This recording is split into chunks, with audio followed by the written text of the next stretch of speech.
Yeah, you got me on? Okay. Hey Jay, how you doing, man? I'm great. How are you?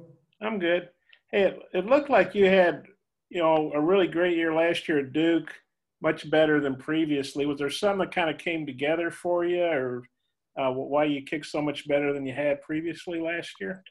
Yeah, I actually I had a really bad like nagging groin injury for a while when I first started out. It actually caused me to miss my sophomore season completely.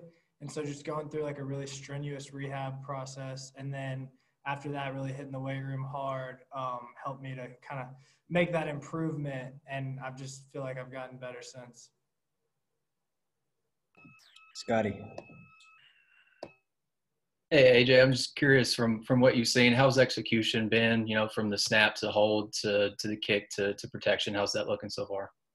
Yeah, obviously when you're working with like a new group, there's definitely some a little bit of like a learning curve in the beginning, but I think as we've gotten through camp, we've gotten a lot better, and I feel like right now we're really ready to step on the field in game one. I think our long snapper Jordan Silver is great.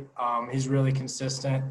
The holder right now, George Caratan, is new to holding, but he's worked with me since March. We were together when all this quarantine stuff happened, so we've gotten really comfortable with each other. And Coach Pittman and Coach Fountain have worked really hard to get the line ready, and I think they've done a great job here recently.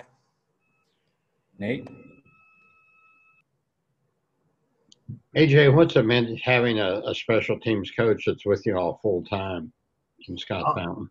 It's been great, honestly. That was a big reason why I came here was to play for someone who's as great of a coach as Coach Fountain. And he is 100% dedicated to special teams, which is special. That's not the norm in college football. So having him around us at all times really keeps us locked in. He's such a detail-oriented guy that it rubs off on all of us as a group as specialists. And I think we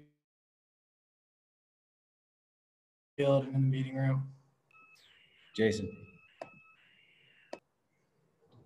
Listening to Coach Fountain talk about your routine, kind of where is that right now, and how fresh does your leg feel, now through 4.5 weeks of camp? Yeah, so Coach Fountain's philosophy with that whole thing is that he's gonna keep your leg fresh during the year. You know what I mean? And in camp, you have to practice more often than in regular season. So it's a little bit more strenuous then, but we've done a really good job of getting rest days and like being smart with that. So I feel great right now, and I can't wait to get the season started. Rich. Yeah, AJ, Coach Pittman told us the other day that you and Matthew Phillips have both been kicking the ball really well. What's that kind of competition been like, and what's that just kind of that room like with you and Matthew Phillips?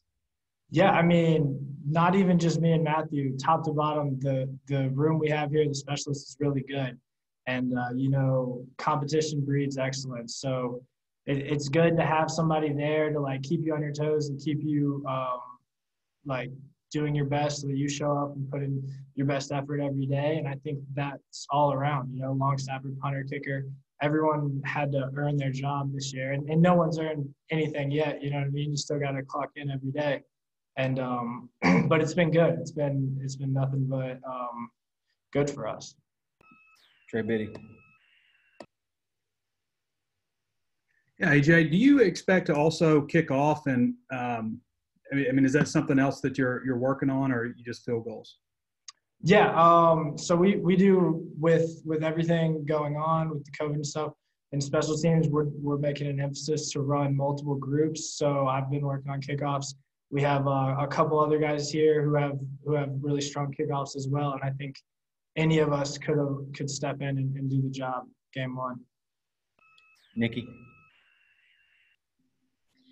Under like let's say ideal conditions, if Coach Pittman was like, I need you to hit this kick, like how far back would you feel, pretty confident? And then like I don't know, what's the farthest distance you feel like really confident about? I would say perfect conditions, you know what I mean? Probably feel confident going back to 55, and then there's always situations that pop up before the half or at the end of the game where you can kind of go out there and hit one that is a little bit lower percentage, but you still have a shot, you know. All right, let me know if you've got more questions in the chat, Bob. Yeah, you mentioned Scott Fountain was a big reason you came here. What were some of the other reasons, and what were your choices when you went into the transfer portal? Who'd you consider? Yeah, well, actually, my family is from Fort Smith, Arkansas, so I grew up cheering for the Hogs, and it was always a dream of mine to play here, so that played a big part of it. And then I'd known Coach Fountain since I was recruited in high school when he was at Auburn, and I knew how good of a coach he was, so that was another plus. And then once I finally, I wasn't able to take a visit, but once I got on the phone with Coach Pittman and found out how awesome of a guy he was and his plans for this program, I was sold, and I haven't looked back since. I had a few other options in the portal, you know, talked to a bunch of different schools, but there at the end, I was really looking at just Nebraska, Georgia Tech here, and FIU. You mentioned Fort Smith. Like, what time period did you live there? I never personally lived there. My mom and dad are both from Fort Smith. Oh, They okay. went to high school. My mom went to the University of Arkansas, and my dad went to the Air Force Academy. So I was a military brat growing up. I've lived like 10 different places, but most of my extended family's here, so this is where I call home. Okay, cool. Thanks. Trey Biddy. Yeah, Jay, I know that Coach Fountain has said that I think he likes to kick y'all in season Tuesdays, Thursdays, and Saturdays on game day. Yes, sir. What kind of things do you anticipate doing on the other days, like fundamental wise, and how is that working with him? Usually we see you guys and you're in the indoor.